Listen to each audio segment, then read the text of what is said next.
প্রভু যীশু খ্রিস্টের মধুর নামে আপনাদের আরেকটি বার স্বাগত জানাই আমাদের বাইবেলে একটি নতুন বিষয়ে আজকে অধ্যয়ন করার জন্য, যেটা লেখা আছে লুক লিখিত সুসমাচার তার 18 অধ্যায় 25 পদে। বাস্তবিক ঈশ্বর রাজ্যে ধনবানের প্রবেশ করা অপেক্ষা বরং সুচিচ্ছিদ্র দিয়া উঠে প্রবেশ করা সহজ।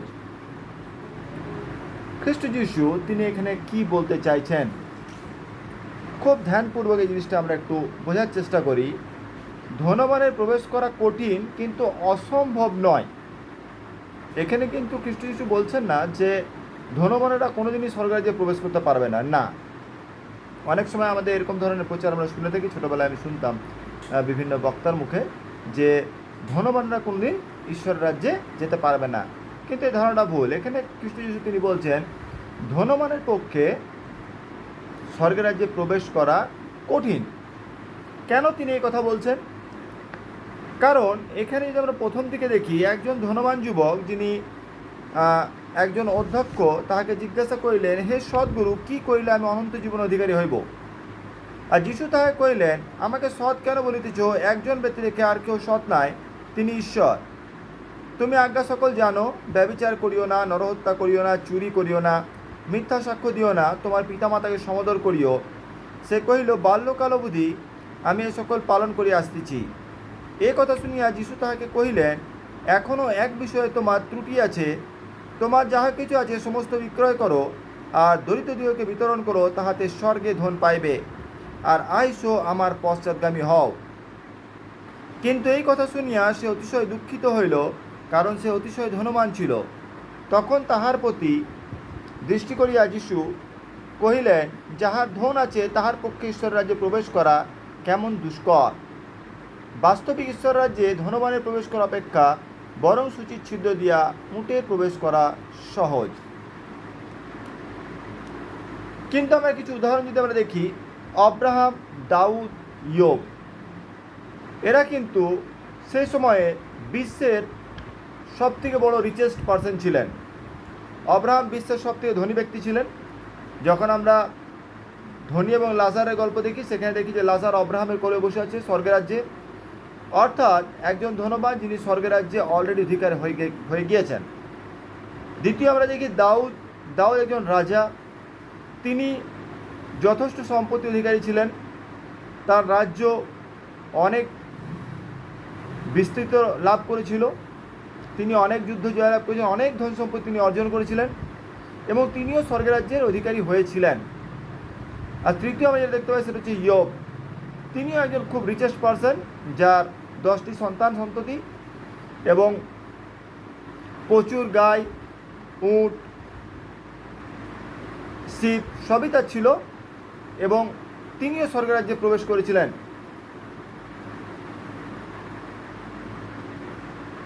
এখানে তাহলে এরকম কথা খ্রিস্ট যিশু কেন তিনি এই যুবককে বলছেন? নতুন নিয়মের যুগে জিহুদীদের মধ্যে ধারণা ছিল যে ধন সম্পদ হলো ঈশ্বরের বিশেষ অনুগ্রহের চিহ্ন, আর দরিদ্রতা হলো অবিশ্বস্ততা ও ঈশ্বরের অসন্তোষের চিহ্ন। যদি আমরা হিতোপদেশ তার 10 অধ্যায় 15 পদ দেখি, সেখানে আমরা এটি দেখতে পাই। ফরিসিরা এভাবে চিন্তা করে যিশুকে তার দরিদ্রতার জন্য উপহাস করেছিল। দ্বিতীয়ত যে বিষয়টা আমরা দেখতে পাই, বাইবেলের ধন সম্পদের অনুসরণ করাকে বা ধন লোভকে প্রতিমা পুজো বলে অভিহিত করা হয়েছে। ধন সম্পত্তি থাকা ভালো, কিন্তু আপনি যদি সেটা পাওয়ার জন্য লালায়িত হয়ে যান, আপনি যদি আপনার মনে যদি লোভ পোষণ করে থাকেন যে আমাকে এই ধন সম্পত্তি অধিকারী হতেই হবে, এটা পেতেই হবে, তাহলে সেটা একটা প্রতিমা পুজো তুল্য পাপ বলে কিন্তু আমাদের পবিত্র বাইবেল আমাদেরকে বলছে। তৃতীয়ত, যিশুর দৃষ্টিতে পরিত্রাণ ও শিষ্যদের জন্য ধন সম্পদ বাধা স্বরূপ ছিল। যারা যিশুর অনুসারী ছিলেন, যে 12 জন শিষ্য, তাদের যদি আমরা জীবন দেখি, তারা কোথাও না কোথাও নিজের ঘর, তাদের প্রফেশন সব কিছু ছেড়ে তারা যিশুর পশ্চাৎগামী হয়েছিল। মথি একজন ট্যাক্স কালেক্টর ছিলেন, করগ্রাহী, অর্থাৎ তার একটা ফিক্স বেতন ছিল, এমনকি ট্যাক্স কালেক্টররা অনেক বেশি মানুষের কাছে ট্যাক্স নিয়ে নিত, কারণ সাধারণ মানুষের ট্যাক্সের হিসাবটা জানতো না। এখনকার দিনেও দেখবেন আমরা যখন কোনো জিনিস কিনতে চাই, বিশেষ করে ফাইন্যান্সে, আমরা অনেকে রেট অফ ইন্টারেস্টের ক্যালকুলেশন জানি না। আমাদেরকে বলা হয় 6%, 7%, কিন্তু আমরা বেয়ার করি মোর দেন 20%। তো ঠিক একইভাবে তখনকার যুগে ট্যাক্স কালেক্টররা মানুষদেরকে বোকা বানিয়ে অনেক এক্সট্রা ট্যাক্স তারা কালেক্ট করে নিতেন, আর যেটা রাজাকে না দিয়ে তারা নিজেদের সম্পত্তি বৃদ্ধি করতেন। তেমন একজন মানুষ যখন তিনি জানলেন যে খ্রিস্ট যিশুর কাছে পরিত্রাণ আছে, তিনি সব কিছু সেই মুহূর্তেই ছেড়ে দিলেন আর যিশুর পশ্চাৎগামী হলেন। তিনি এটা চিন্তা করলেন না যে আমার পরিবার কী করে চলবে, বা আমি যে ট্যাক্স কালেক্টর হিসেবে আমার একটা সম্মান আছে। মানুষ হয়তো মুখের উপরে কিছু না বলুক, পিঠ পিছিয়ে আমাকে হয়তো অনেক অসম্মান করতে হয়, কিন্তু মুখের উপরে আমাকে লোক সম্মান দেয়, স্যার বলে কথা বলে, এত কিছু ছেড়ে আমি কেন যিশুর পশ্চাৎগামী হব? কিন্তু তিনি হয়েছিলেন। তাই বাইবেল আমাদেরকে বলে যে ধন সম্পদের যে মায়া করবে, যে ধন সম্পদের অভিলাষা রাখবে, সে কখনো খ্রিস্ট যিশুর অনুসারী হতে পারে না। ধনীরা অধিকাংশই সময় এরকম ভাব দেখায় যে তাদের ঈশ্বরের দরকার নেই। অনেক ধনী ব্যক্তি আছে, রিচ থেকে রিচেস্ট পার্সন আছে, তাকে দেখবেন তাদের চার্চের সঙ্গে কোনো যোগাযোগ নেই, তারা চার্চে যায় না, তাদের প্রত্যেক রবিবার তাকে চার্চে দেখতে পাওয়া যায় না, কারণ যে সময়টা তারা চার্চে স্পেন্ড করে সেই সময় তারা অনেক হয়তো গুরুত্বপূর্ণ বিজনেস মিটিং, ড্রিলিং বা সেলস করলে তাদের অনেক বেশি অর্থ আসবে। অনেক খ্রিস্টানকে আমি দেখেছি যারা রবিবারে, যারা বিজনেসম্যান, বিশেষ করে যারা বিজনেসম্যান, তাদের দোকান তারা কখনোই বন্ধ করে না। কিন্তু পরজাতিদেরকে দেখবেন তাদের মধ্যে কিন্তু একটা ধর্মের কিন্তু একটা আলাদা ভয় আছে। মহামারী সম্প্রদায়কে দেখবেন তাদের যে শুক্রবার বা জুম্মার যে নামাজ, তারা কিন্তু দোকান বন্ধ করে, অনেক সময় দোকানটা তারা বন্ধও করে না। আমি আমাদের আসানসোল মার্কেটে দেখেছি দোকান খোলা আছে, দোকানে কেউ নেই, একটি মানুষ, একটি লেবার কেউ নেই, দোকান খোলা, তারা চলে গেছে নামাজ পড়তে। বৃহস্পতিবার দিনকে দেখি বেশিরভাগ হিন্দু বাঙালি দোকান বন্ধ। কিন্তু একমাত্র আমাদের খ্রিশ্চান সমাজ, আমি আমার দেখা যেগুলো আমি প্র্যাকটিক্যাল লাইফে আমি দেখেছি, কেউ নিজের ব্যবসা বন্ধ করতে চায় না। সবারই কাছে যেন অর্থটাই ইম্পর্টেন্ট, খ্রিস্ট যিশু যেন অপশনাল। আর তাই খ্রিস্ট যিশু তিনি বললেন যে সেই যুবককে তিনি জানতেন যে তার কাছে ধনটা বেশি ইম্পর্টেন্ট, পরিত্রাণটা ইম্পর্টেন্ট না, তাই তিনি বলছেন তার ধনকে ত্যাগ করতে হবে। আর তখন সে পিছিয়ে গেল। ধন সম্পদের খোঁজ করতে করতে তাদের আত্মিক জীবন চাপা পড়ে যায়। তাদের কাছে আত্মিক জীবনের কোনো গুরুত্ব থাকে না।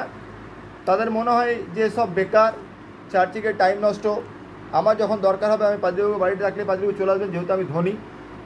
আর বেশিরভাগ ক্ষেত্রে এটা আজকের এটা আমরা দেখতেও পাই যে খুব কম গরিব দরিদ্র বাড়িতে পাস্টাররা ভিজিট করেন। আজকের দিনে পাস্টাররা ফরিস্তির থেকে কোনো অংশেই কম নয়। তারা যেখানে ভালো চেয়ার পাবে বসার জন্য, যেখানে ভালো ভোজন পাবেন, সেখানে তারা ভিজিট করবেন। যে বাড়ি থেকে তারা মোটা খাম পাবেন, সে বাড়িতেই তারা যাবেন প্রার্থনা করতে। তাদের কাছে গরিবদের জন্য কোনো সুসমাচার নেই, কোনো সময় নেই। 4 নম্বর যেটা আমরা দেখতে পাই, পার্থিব বিষয় সম্পদ স্বার্থপর ভাবে জমা করলে তাতে বোঝা যায় যে জীবনকে তারা আর অনন্তকালের দৃষ্টিভঙ্গি নিয়ে দেখছেন না। যখন মানুষ যে কোনো উপায়ে বাই হুক বাই কুক অর্থ উপার্জন করে, তখন বুঝে নিতে হবে যে মানুষ এটা ভুলে গিয়েছে যে আমরা এই পৃথিবীতে ক্ষণস্থায়ী। এটা একটা পান্থশালা, আমরা এখানে অতিথি। এক না একদিন আমাদের দেহ আমাদেরকে ছেড়ে দেবে এবং আমাদের সে অনন্তকালীন গৃহে আমাদেরকে ফিরে যেতে হবে। যখন আমরা এক্সেস ধন সম্পদ জমা করি, আমরা এটা ভুলে যাই যে আমাদেরকে একদিন ফিরে যেতে হবে। আর আমরা সব কিছু বাদ দিয়ে শুধু ধন সম্পদের পিছনে ছুটে বেড়াই। একজন স্বার্থপর লোভী লোক যখন তার ঈশ্বরের মধ্যে তার লক্ষ্য ও পরিপূর্ণতা দেখতে পায় না, কিন্তু সে নিজের মধ্যে ও তার বিষয় সম্পদের মধ্যেই তা দেখতে পায়। যখন মানুষের অনেক বেশি পয়সা হয়ে যায়, তখন সে ঈশ্বরকে তুচ্ছ মনে করে আর সে ধন সম্পদের উপর নির্ভরশীল হয়ে যায়। কিন্তু আমরা ভুলে যাই যে আলেকজান্ডার দ্য গ্রেট তিনি একটা এক্সাম্পল দিয়েছেন আমাদের, যে ধন সম্পদ কখনোই আমাদেরকে 1 সেকেন্ডের জন্য এক্সট্রা পৃথিবীতে বাঁচিয়ে রাখতে পারে না। যদি পয়সা দিয়ে জীবন কিনে যেত, তাহলে ধনীরা কোনদিন পৃথিবীতে মারা যেতেন না। এত কিছু উদাহরণ থাকার পরেও আমরা যেন ভুলে যাই যে আমরা এই পৃথিবীতে ক্ষণস্থায়ী। আমরা ধন সম্পদের উপর বেশি নির্ভরশীল হয়ে পড়ি। যদি আমরা লটারি স্ত্রীর উদাহরণ দেখি, তাহলে সেখানে দেখতে পাই স্বর্গীয় নগরের দিকে দৃষ্টি না দিয়ে তার দৃষ্টি পার্থিব নগরের উপরে পড়েছিল, তিনি রেখেছিলেন। তাকে ঈশ্বরের দূত বলেছিলেন যে এই নগর ধ্বংস হয়ে যাবে, তোমরা প্রত্যুষে উঠে এখান থেকে পলায়ন করে পিছনে তাকাবে না। কিন্তু সেই নগরকে, সেই সদম গমোরাকে তিনি এতটাই ভালোবেসে ফেলেছিলেন, সেখানে লাইফস্টাইলকে তিনি এতটাই ভালোবেসে ফেলেছিলেন যে মন্দতাটাকে তিনি ত্যাগ করতে পারছিলেন না। ঈশ্বর তাকে অনন্ত জীবন দিতে চেয়েছিলেন, কিন্তু তিনি সেই জীবনকে উপেক্ষা করেও তিনি পিছন দিকে ফিরে তাকালেন, আর তিনি সেখানে নুনের স্তম্ভ হয়ে গেলেন। অনেক সময় আমাদের জীবনে এরকম একটা পরীক্ষা আছে, ঈশ্বর আমাদেরকে অনেক কিছু দিতে চায়, বলে তুমি তোমার এই পিছনটাকে ছেড়ে দাও, কমফোর্ট জোন। অনেকে আমরা ঘর ছাড়তে চাই না, যে এই ঘরে আমি এত বছর আছি, এই ঘর থেকে এটা আমার হোম টাউন, এখানে যদি কিছু করতে পারি ভালো, ওয়েল অ্যান্ড গুড, আমি যাব না। কিন্তু যদি ঈশ্বর আপনাকে সুযোগ দিচ্ছে যে আপনাকে কোথাও বাইরে যেতে হবে, আপনার জন্য বাইরে একটা কাজের ব্যবস্থা করা হয়েছে, আপনি যদি সেটা ছেড়ে বেরিয়ে আসতে পারেন, তবেই কিন্তু ঈশ্বরের অনুগ্রহ আপনার জীবনে বৃদ্ধি পাবে। আমরা অনেক পাস্টারকে দিই যারা আসানসোল এসেছেন, যাদের বাড়ি অনেক দূরে। একজন তো সিঙ্গাপুর থেকে এসে এখানে আছেন, তিনি মিনিস্ট্রি করছেন। কেউ কেরল থেকে এসে তিনি মিনিস্ট্রি করছেন, আর তারা সাকসেস, কারণ তাদেরকে ঈশ্বর নিয়ে এসছেন। তারা তাদের সেই ঘরকে, সেই কমফোর্ট জোনকে, সেই ব্যস্ততাময় জীবনকে বা তাদের যে লাইফস্টাইলকে, সেটাকে তারা ছাড়তে সক্ষম হয়েছে, তবে তারা আজকে এই জায়গাটায় পৌঁছেছে। আজকে প্রিয় বিশ্বাসী, প্রিয় মণ্ডলী, যখন আমরা খ্রিস্টের জন্য নিজেদেরকে উৎসর্গ করতে যাব, আমাদের জীবনে বাধা আসবে, বিপত্তি আসবে, চ্যালেঞ্জ আসবে, আমাদের জীবনে অপমান আসবে, অসম্মান আসবে, হয়তো মারও খেতে হতে পারে। কিন্তু আমাদের যদি এইভাবে ঈশ্বরের ক্রুশকে বহন করে চলি, তবেই আমরা অনন্ত জীবনের অধিকারী হতে পারবো। কখনোই সফলতা রাতারাতি আসে না, তার জন্য কঠোর পরিশ্রম করতে হয়, আমাদের হার্ডওয়ার্ক দরকার, আমাদের একটা লক্ষ্য দরকার, রেগুলারিটি, ডিসিপ্লিন যদি লাইফে থাকে, তবেই আমরা সেই লক্ষ্যকে অ্যাচিভ করতে পারবো, তাহলে কিন্তু আমরা সেই লক্ষ্যকে অ্যাচিভ করতে পারবো না। পঞ্চম যে বিষয়টি হলো, একজন খ্রিস্টানদের জন্য খাঁটি সম্পদ থাকবে তার বিশ্বাস ও ভালোবাসার মধ্যে, যেগুলি আপনা থেকে স্বার্থত্যাগ ও যিশুকে অনুসরণ করার মধ্যে দিয়ে প্রকাশ পাবে। আপনি যদি স্বার্থকে ত্যাগ করতে পারেন, আপনি যদি নিঃস্বার্থে ঈশ্বরকে ভালোবাসতে পারেন, আপনি যদি নিঃস্বার্থে মণ্ডলীর জন্য কাজ করতে পারেন, ঈশ্বরের গৌরব স্তুতি আরাধনার জন্য যদি আপনি কখনো এটা চিন্তা না করেন যে আমি এই কাজটা করলে আমাকে চার্চ কী দেবে বা আমি কি পাবো, তাহলে কোনোদিন আপনার মিনিস্ট্রি গ্রো করবে না। পবিত্র শাস্ত্র বলছে যে প্রথমে আপনি তার ধার্মিকতার, তার রাজ্যের খোঁজ করুন, আপনার যা প্রয়োজন পিতা জানে, পিতা আপনাকে সবই দেবেন। তাই প্রথমে আপনাকে কাজ করতে হবে ঈশ্বর উদ্দেশ্যে, তারপরে আপনি আশা করবেন। আমরা কেউ এমন নয় যে আমরা বীজ ছড়াবো না, অথচ আমরা গাছের বা ফলের আশা করবো। বীজ আপনাকে ছড়াতে হবে। আপনি যদি প্রথমে নিজের কাজ না করেন, ঈশ্বরের ব্লেসিং আপনার জীবনে আসতে পারে না। আমরা অনেক সময় অনেক পাস্টারকে দেখি, তাদের লাইফ দেখি, আর আমরা চিন্তা করি এত সুন্দর কমফোর্টেবল লাইফ তারা আছে, তাদের মিনিস্ট্রি এত গ্রো করছে, আমার মিনিস্ট্রি কেন গ্রো করছে না? তার কারণ তিনি যে এফোর্টটা দিয়েছেন তার মিনিস্ট্রির জন্য, সেটা আপনি দিতে পারেননি। অনেকে এসছে, একদিন, দুদিন, 4 দিন, 1 মাস, 2 মাস প্রচার করেছে, তারপর তারা চলে গেছে, তার লুপ্ত হয়ে গেছে। কেন? তাদের কোনো গ্রোথ হয়নি।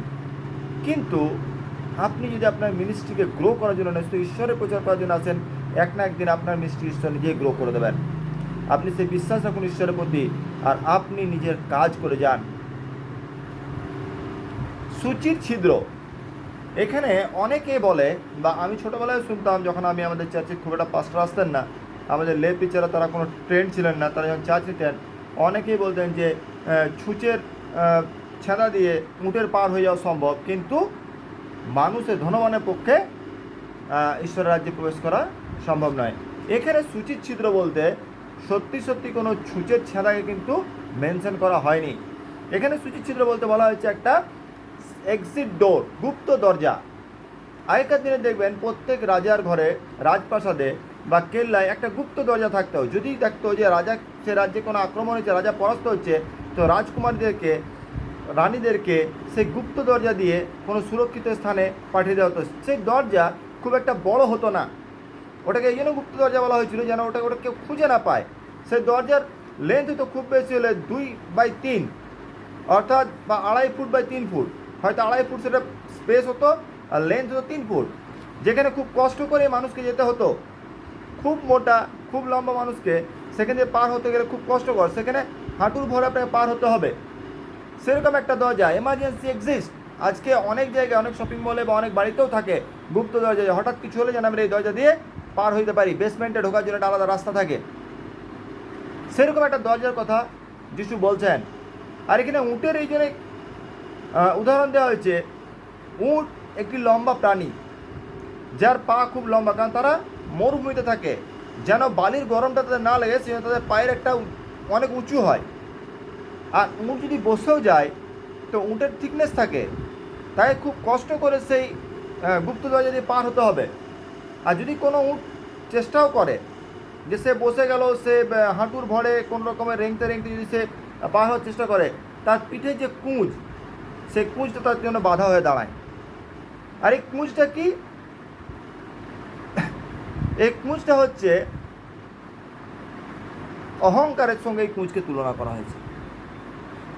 অর্থাৎ ধনীদের যে অহংকার, উট যেমন পিঠে একটা কুঁজ বহন করে নিয়ে বেড়ায়, যেখানে সে এক্সট্রা ওয়াটার ক্যারি করে, যেন স্টোরেজ করে, যেন তার অনেক সময় মরুভূমিতে জল পাওয়া যায় না, তখন সে তার এক্সট্রা জলকে কাজে লাগায়। ধনী ঠিক একইভাবে তার ধনকে সঞ্চয় করে গেছে, যখন তার ইনকাম থাকবে না তখন সে ধনটিকে সে কাজে লাগাবে। আর এটার উপরে সে এতটাই নির্ভরশীল হয়ে গেছে যে তার কাছে ঈশ্বরের রাজ্যের কোনো মূল্য নেই। আর তাই এখানে খ্রিস্ট যিশু তিনি সেই ধনবানকে এবং তার সঙ্গে যে মানুষ জনতা চলতে থাকে তাইকে বোঝাবার চেষ্টা করছেন যে ডোন্ট ডিপেন্ড অন ইউর মানি। পয়সা রোজগার করতে বাইবেল মানা করেনি, আপনি পরিশ্রম করুন, আপনি খাবেন। আমাদের বাইবেল একটাই কথা বলে, দিনের চিন্তা দিনের জন্য যথেষ্ট। খ্রিস্ট যিশু আপনাকে বলেনি যে আপনি 3 মাসের পয়সা ঘরে জমা করে রাখুন, বা আপনি 1 বছরের পয়সা ঘরে জমা করে রাখুন, বা আপনি আগামী 2-3 জেনারেশনের পয়সা ঘরে জমা করে রাখুন। আজকে আমরা অনেক কিছু দেখেছি 2014 সালের পর থেকে ভারতবর্ষে অনেক কিছু হয়েছে। প্রথম যেটা হয়েছে সেটা হচ্ছে নোটবন্দি। যারা অনেক টাকা সঞ্চয় করেছেন তাদের কষ্ট পেতে হয়েছিল। যেহেতু আমাদের ভারতবর্ষ অসতের দেশ, এখানে সৎ বলে কিছু নাই, তাই যাদের কাছে ব্ল্যাক মানি ছিল তাদের সব মানি হোয়াইট হয়ে গেছে। কিন্তু অনেক মানুষকে প্রবলেম ফেস করতেও হয়েছে, এটা অস্বীকার করা যায় না। দ্বিতীয় আমরা দেখেছি করোনা কাল, যখন মানুষ যার কাছে যথেষ্ট ছিল তাকেও ফেস করতে হয়েছে, যার কাছে কিছু ছিল না তাকেও ফেস করতে হয়েছে। অর্থাৎ আপনি যদি পয়সার উপর নির্ভরশীল হন, পরিস্থিতি এমন আসবে যেখানে আপনার পয়সা কোনো কাজে দেবে না। অর্থাৎ আপনি পয়সা রোজগার করুন, কিন্তু পয়সার উপরে নির্ভরশীল হয়ে পড়বেন না। আপনার নির্ভরশীলতা থাকবে আপনার ঈশ্বরের উপর। একটা পাখি যখন গাছের ডালে বসে তখন সে ডালের উপর নির্ভর করে না, তার নির্ভরশীলতা থাকে তার পাখার উপরে। ডাল যদি ভেঙেও যায়, সে পাখা দিয়ে উড়ে নিজেকে সেভ করে নেবে, সে কিন্তু ডাল ভাঙার সময় পড়ে মারা যাবে না। আমরা যেন এইরকম হতে পারি, আমরা যেন ধনে নির্ভরশীল না হয়। যদি আমার কাছে ধন নাও থাকে, ইয়োবকে দেখুন, ইয়োবের কাছে এত সম্পত্তি ছিল, কিন্তু একটা সময় এলো যেন ইয়োবের কাছে কিচ্ছু নেই, একটা টাকা নেই। মানুষ মনে করলো, শয়তান মনে করলো যে এর কাছে ধন সম্পত্তি, মেষ, বউ, ছেলে পেলে সব বড় বিষয়, কিন্তু সব থেকে বড় বিষয় ছিল তার কাছে ঈশ্বর। সব কিছু তাকে ছেড়ে দিল, কিন্তু ইয়োব ঈশ্বরকে ছাড়েনি, আর যার জন্য তিনি তার ডবল ফিরে পেলেন। প্রিয় বিশ্বাসী, সূচির ছিদ্র অর্থাৎ হচ্ছে সেই গুপ্ত দরজা। আর নরকে যাওয়ার দ্বার খুব প্রশস্ত হয়, কিন্তু অনন্ত জীবনের দ্বার খুব সরু হয়। আপনি যদি সেই নিজের অহংকারকে উটের মতো যে পিঠে যদি কুঁজ আপনার বেঁধে রাখেন, তাহলে আপনি সেখানে প্রবেশ করতে পারবেন না।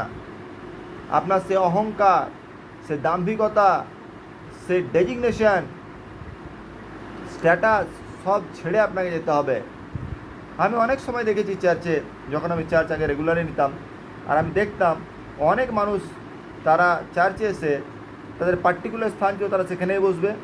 কিছু মানুষ আছে যারা তাদের পাশেই বসবে, তারা একটা স্ট্যাটাসকে বহন করে। এরকম মানুষের ওয়ার্শিপ ঈশ্বরের কাছে কখনোই গ্রহণযোগ্য হতে পারে না। আপনি যখন চার্চে আসছেন, আপনি ভুলে যান যে আপনি কী পজিশনে চাকরি করেন, আপনার কত টাকা স্যালারি। আপনি নিজেকে শূন্য করে ঈশ্বরের কাছে যদি না আসতে পারেন, তাহলে আপনার ওয়ার্শিপ কখনোই ঈশ্বরের দৃষ্টিতে গ্রহণযোগ্য হতে পারে না। খ্রিস্টানদের 6 নম্বর পয়েন্ট যেটা আমরা দেখব, খ্রিস্টানদের কাজ ব্যক্তিগত সম্পদ বা নিরাপত্তার বিষয় মানে না মনে না করে বরং সেগুলি ঈশ্বরের হাতে ছেড়ে দেওয়া ভালো।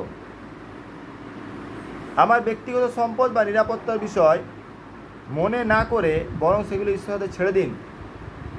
কারণ ঈশ্বর যদি রক্ষা না করেন তাহলে বৃথায় আমরা প্রত্যুষে বিলম্বে শয়ন করে প্রত্যুষে উঠি। যদি ঈশ্বর যদি নগর রক্ষা না করেন তাহলে আমাদের রক্ষা করা বৃথা। লাস্ট যে পয়েন্ট আমি বলবো, প্রত্যেক খ্রিস্টানকে তার অন্তর ও আশা আকাঙ্ক্ষা পরীক্ষা করে দেখতে হবে। আমি কি একজন লোভী? আমি কি স্বার্থপর? আমি কি প্রাচুর্যের স্বপ্ন দেখি? প্রচুর ধন সম্পদ থাকার কারণে যে সম্মান, শ্রদ্ধা, ক্ষমতা ও পদমর্যাদা পাওয়া যায়, আমি কি সেসবের আকাঙ্ক্ষা করি? যদি আমার জীবনে এসব কিছু থেকে থাকে তাহলে আমার পক্ষে ঈশ্বরের রাজ্যে প্রবেশ করা কঠিন।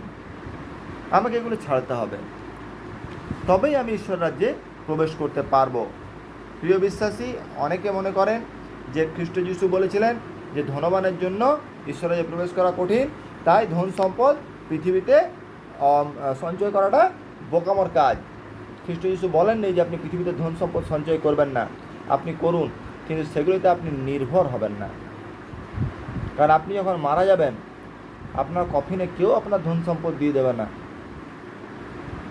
এই ন্যারো যে সুচিচ্ছিদ্র যে দরজা, যেটা বাইবেল বলছে গুপ্ত দরজা, আর বিভিন্ন স্কলার বলছে গুপ্ত দরজা, আর আমি যেটা মনে করি এটা হলো কফিন বাক্স। কফিন বাক্স কখনো বেশ লম্বা চওড়া হয় না, তার একটা পার্টিকুলার সাইজ হয়। যতটাতে আপনি আঁটবেন ঠিক সেই অনুযায়ী কফিন বক্সে বানানো হয়। আর এখানে যখন আপনি যাবেন তখন কিন্তু আপনার অহংকার, আপনার দাম্ভির্য, আপনার ঐশ্বর্য, আপনার মান সম্মান, আপনার ব্যাংক ব্যালেন্স, আপনার লোকবল, আপনার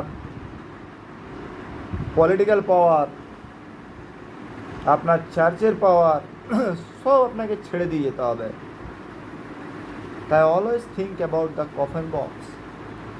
আপনি অনন্ত জীবনে যাবেন কি না বা আমি যাব কি না সেটা বড় বিষয় নয়, কিন্তু যখন আমরা কফিনে যাব আমরা কিন্তু শূন্য হাসতেই যাব। এমন নয় যে আমি পৃথিবীতে 400 কোটি টাকা রোজগার করেছি, তা আমার যাওয়ার সময় আমার সন্তানরা সে 400 কোটি টাকা কফিনে দিয়ে দেবেন না। তাই আপনি যে আপনাকে কখনোই ছাড়বে না, যে সৃষ্টির পূর্বে আপনাকে জানে, তাকে আপনি ধরে নিন, তার হাত ধরেই আপনি কিন্তু জীবনে প্রবেশ করবেন, আর তার হাত ধরেই আপনাকে নরকে প্রবেশ করতে হবে। তাই ডোন্ট ডিপেন্ড অন ইয়োর মানি। নিজেকে নতনম্র করুন যেন আপনি সেই সুচিচ্ছিদ্র অর্থাৎ সেই গুপ্ত দরজা দিয়ে যেন আপনি ইজিলি পেরিয়ে যেতে পারেন। আপনার অহংকার, আপনার দাম্ভিকতা, আপনার ক্ষমতা যেন সেই উটের পুঁজ স্বরূপ না হয় যে আপনাকে সেই গুপ্ত দরজা দিয়ে যেতে বাধা দেয় আর আপনি অনন্ত জীবনে প্রবেশ করতে পারবেন না। ঈশ্বর তার পবিত্র বাক্য দ্বারা আপনাদের প্রত্যেককে আশীর্বাদ প্রদান করুন। আমেন। আসুন আমরা প্রার্থনা করি। Hallelujah, hallelujah, hallelujah. পবিত্র পবিত্র পবিত্র সর্বশক্তিমান পিতা, সত্যময় মহানব, ধন্যবাদ পিতা যে তোমার আশীর্বাদন করতে তুমি আজকে তুমি আমাদেরকে সুন্দর দিন তুমি আমাদের জীবনে যোগ করেছো, সুন্দর নতুন সপ্তাহ তুমি আমাদের জীবনে যোগ করেছো, তাই তোমায় ধন্যবাদ পিতা। সারা দিন তুমি আমাদের অপরিভাবে সাহায্য করেছো। এখন বিশেষ করে পিতা তোমার পবিত্র বাক্য মানুষকে তুলে ধরে তোমার সাহায্য, তাই তোমায় ধন্যবাদ দিই। তুমি উপযুক্ত বুদ্ধি জ্ঞান আমাকে পরিপূর্ণ করেছো পিতা। ধন্যবাদ দিই যে এই উপাসনা প্রথম থেকে শেষ পর্যন্ত তুমি পিতা নেতৃত্ব দিয়ে তুমি তোমার মাধ্যমে সেবা করছো, তোমার জীবন তোমাকে নিয়ে পৌঁছাবে, তাই তোমায় ধন্যবাদ দিই। যতজন শ্রোতা পিতা তোমার বাক্য শুনবে প্রত্যেকে তুমি সঠিক জ্ঞান লাভ করতে সাহায্য করো, এবং তারা যেন পিতা পার্থিব ধরে নয় কিন্তু স্বর্গের জন্য ধন সঞ্চয় করতে পারে, এবং তোমাকে যেন পিতা তাদের পরিত্রতা হিসেবে ধরে তোমার হাত ধরে যেন সে অনন্ত জীবনে প্রবেশ করতে পারে, সে আশীর্বাদ সে প্রদান করো।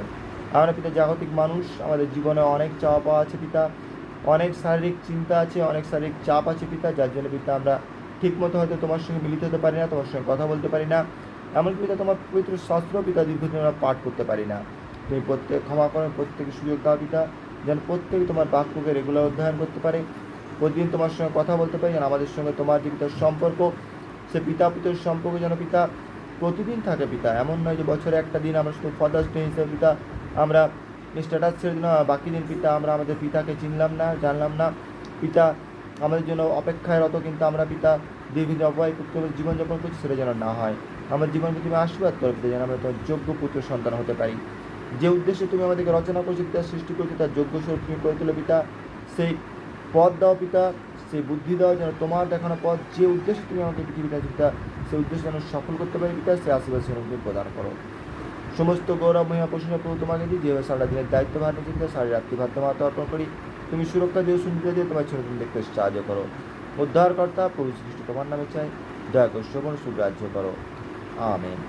হে আমার সংস্কৃত, তোমার নাম পবিত্র বলে মান্য, তোমার রাজ্য আসুক, তোমার ছেলে বিচিত্র আমাদের প্রয়োজন, আমাদের দাম আপন ক্ষমা বিচিত্র ক্ষমা করা, আমাদের প্রেক্ষানা মন্দির রাজ্য পরাক্রম মহিমা যুগ যুগ তোমারই হোক। আমেন। সকলকে জয় যিশু।